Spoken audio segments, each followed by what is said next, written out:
Este episódio aborda temas sensíveis e não é recomendado para todos os públicos. Arquivos Bizarros, por Letícia Pirotec e Matheus Nascimento. Olá, ouvintes! Estou aqui hoje com mais um arquivo bizarro e também com uma pessoa bizarra, a Letícia. Eu fico pensando quanto tempo você ficou pensando nessa piada para poder falar no podcast. Eu não vou nem responder, eu vou direto pro caso. Hoje eu vou contar para vocês a história do massacre de Jonestown. Letícia, você já conhece essa história? Tá animada? Eu já ouvi falar, eu sei mais ou menos o que acontece, mas não sei de detalhes, então eu tô muito animada para ouvir o que você tem para contar. Eba, então vamos lá. Em 1955, Jim Jones fundou a Igreja Templo do Povo, ou People's Temple, em Indianápolis, nos Estados Unidos. Desde sua fundação, a igreja chamava atenção por seus ideais progressistas, principalmente por pregar a igualdade racial. Jones promovia curas milagrosas em sua igreja e, principalmente, ideais como roupas modestas para todos os frequentadores dos cultos, distribuição de alimentos e carvão para as famílias mais pobres. No começo dos anos 60, Jones leu um artigo da revista Esquire listando os 9 lugares mais seguros do mundo em caso de uma catástrofe nuclear. Um dos locais era a cidade de Eureka, listada como segura por estar próxima à Cordilheira da Califórnia, o que a deixaria contra o vento de possíveis alvos dos Estados Unidos. Jones começou a desenvolver uma paranoia de um possível ataque nuclear e convenceu a sua congregação a se mudar para a Califórnia, inclusive prevendo que aconteceria um ataque em julho de 67. Com isso, a família de Jones e cerca de 70 seguidores da igreja se mudaram para Redwood Valley, na Califórnia. O que você está achando, Letícia? Sim, né? Um cara totalmente estranho manda eu mudar de cidade e eu vou junto com ele. É bem americano isso. Por enquanto o caso tá bem norte-americano. Tá bem comum, né? Sim.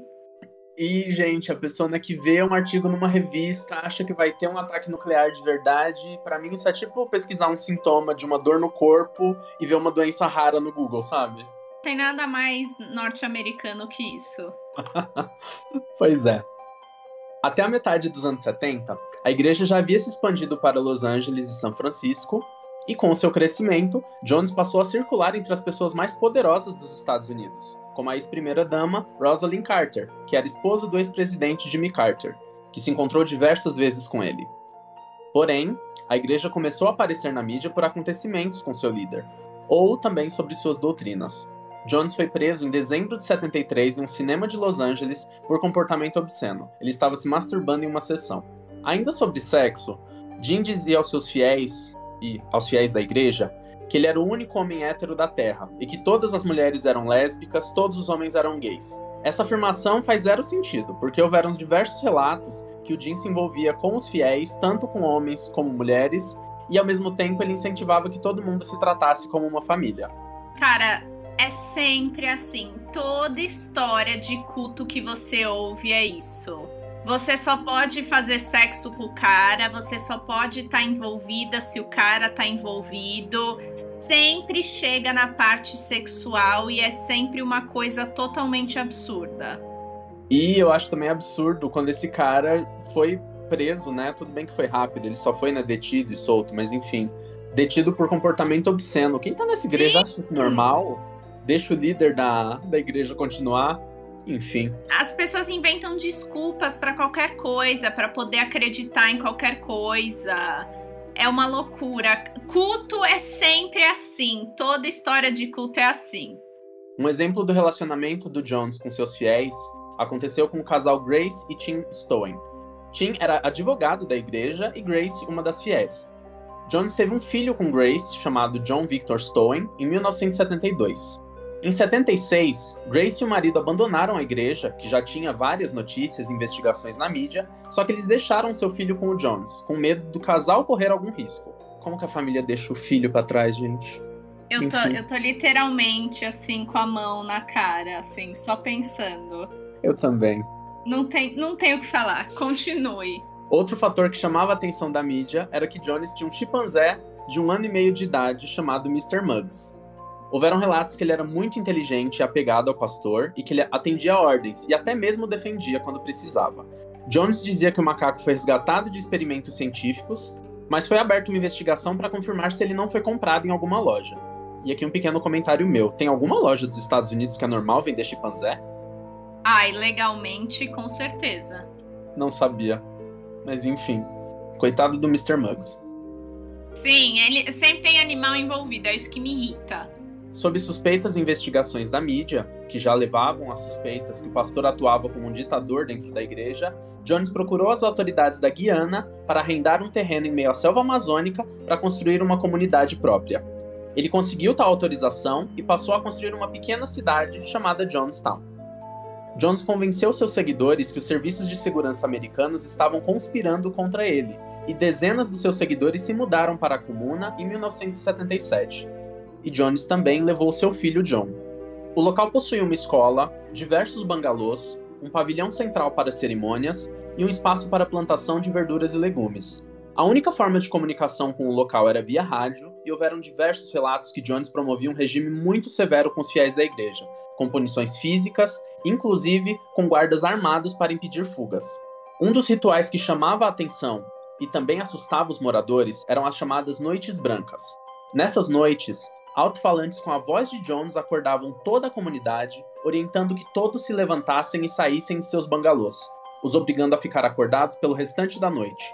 Em algumas ocasiões, Jones falava sobre a morte, sua morte, a morte de toda aquela comunidade, a morte dos inimigos e a salvação de Jonestown.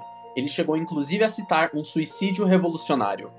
Em 1978, apenas um ano após o começo da comunidade, o deputado federal americano Leon Ryan viajou à Guiana com uma comitiva de 18 pessoas para visitar Jonestown e investigar denúncias que haviam pessoas levadas contra a sua vontade ao local.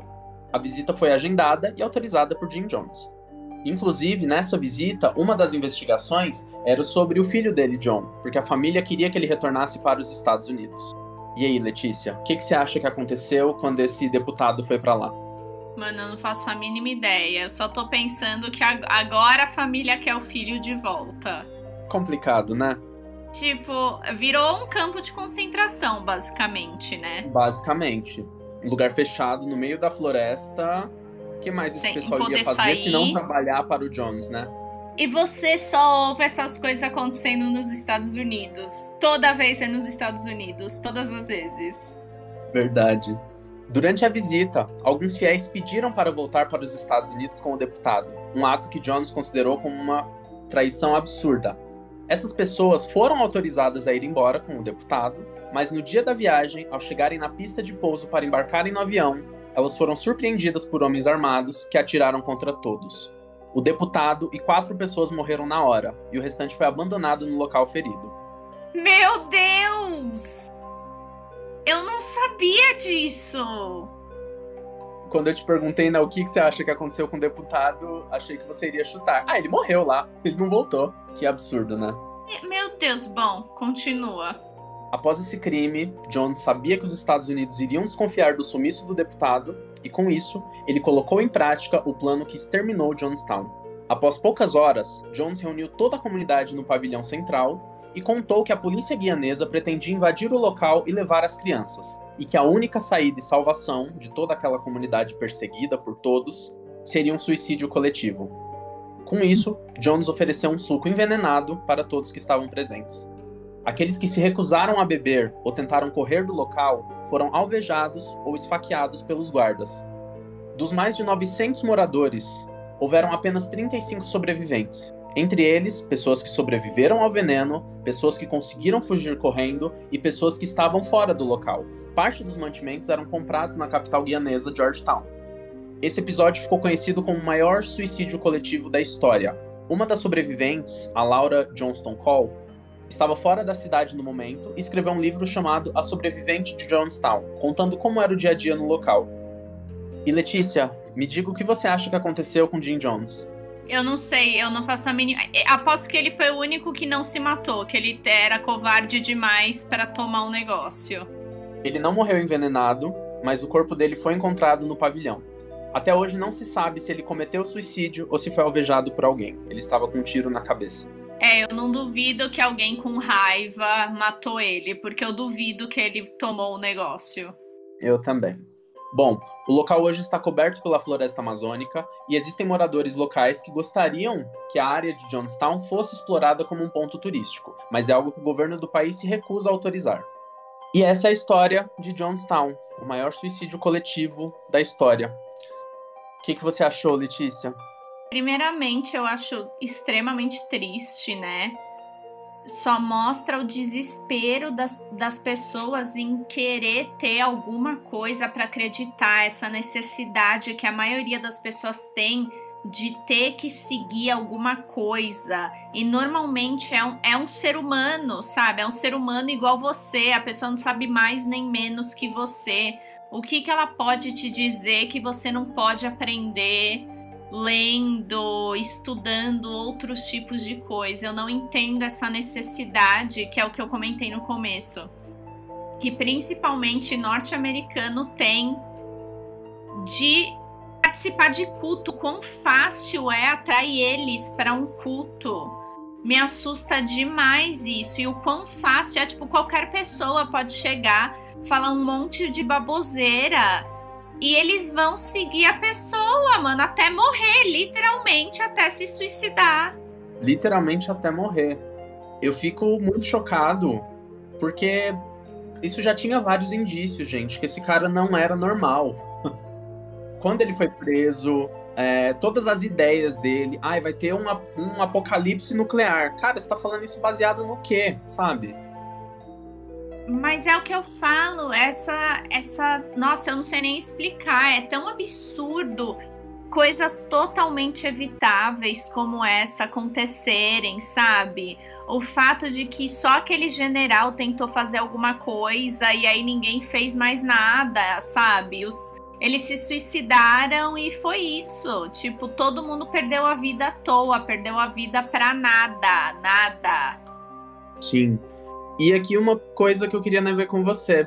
Você acha que todo mundo que estava ali estava coagido ou manipulado? Você meio que já respondeu, mas eu acho que é uma coisa legal pra gente refletir aqui. Com certeza, eu acho que acontece um tipo de lavagem cerebral muito forte, né? Sim. A pessoa depende totalmente da validação daquele líder, entre aspas. Então, eu acho que é tipo você ser viciado em drogas ou você ser um alcoólatra. Você não consegue sair daquilo sem ajuda. Verdade. Tanto que pessoas que saem de cultos... Gente, eu leio muito sobre culto porque é um assunto que me interessa muito. Mas tanto que pessoas que saem de cultos conseguem sair... tem que ter um acompanhamento psicológico e psiquiátrico enorme, porque é uma lavagem cerebral surreal. E nisso eu acho também que tinha dos dois, né? Tem gente que realmente é manipulada, mas eu fico com dó de quem foi coagido, né? De quem chegou lá, mudou de ideia e não pôde sair mais. Exato, as pessoas que queriam voltar com a vida que elas tinham e virou basicamente um campo de concentração. Elas não podiam mais sair de lá. E é surreal pensar que aconteceu nos anos 70 isso. Que é algo recente, né? Sim. Inclusive, eu achei legal que eu perguntei desse caso para os meus pais, porque quando eu estava pesquisando, né, sobre o caso, teve reportagem na época no Fantástico, no Jornal Nacional, e meus pais lembravam de quando isso aconteceu. Sim, é um caso muito famoso, né? Eu sei que é muito famoso por causa do suicídio coletivo, mas eu não sabia disso, que teve gente que tentou fugir e foram alvejadas e esfaqueadas quando tentaram fugir. Tipo, eu não fazia a mínima ideia. E, cara, Exato. Se você quer se suicida sozinho, sabe? Os outros não tem nada a ver com isso. Essa história me deixa tão nervosa, porque é, assim, totalmente evitável. E continua acontecendo, né? Eu vou dar um exemplo. Eu posso dar um exemplo? Pode. Tem aquele documentário na Netflix, chama Wild Wild Country.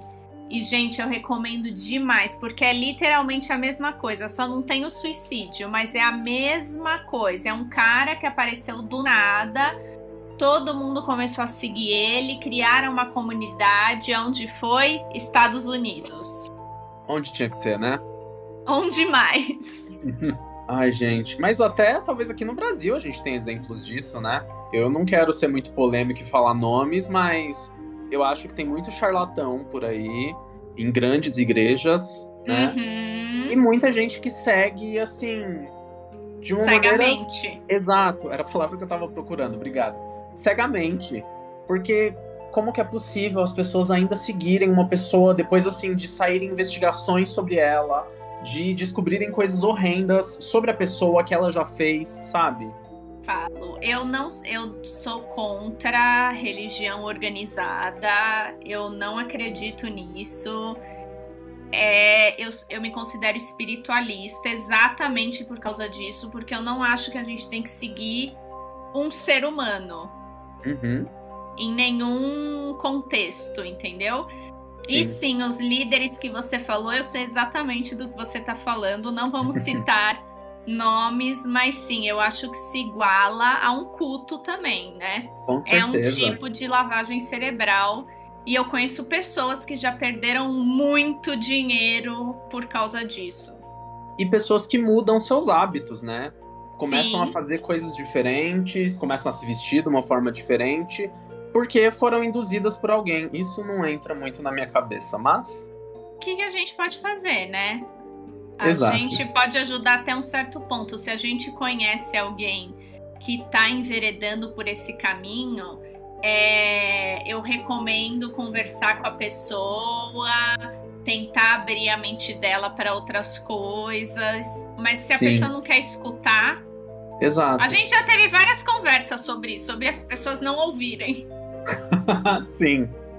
Mas muito bom, Matheus. Mas muito triste também.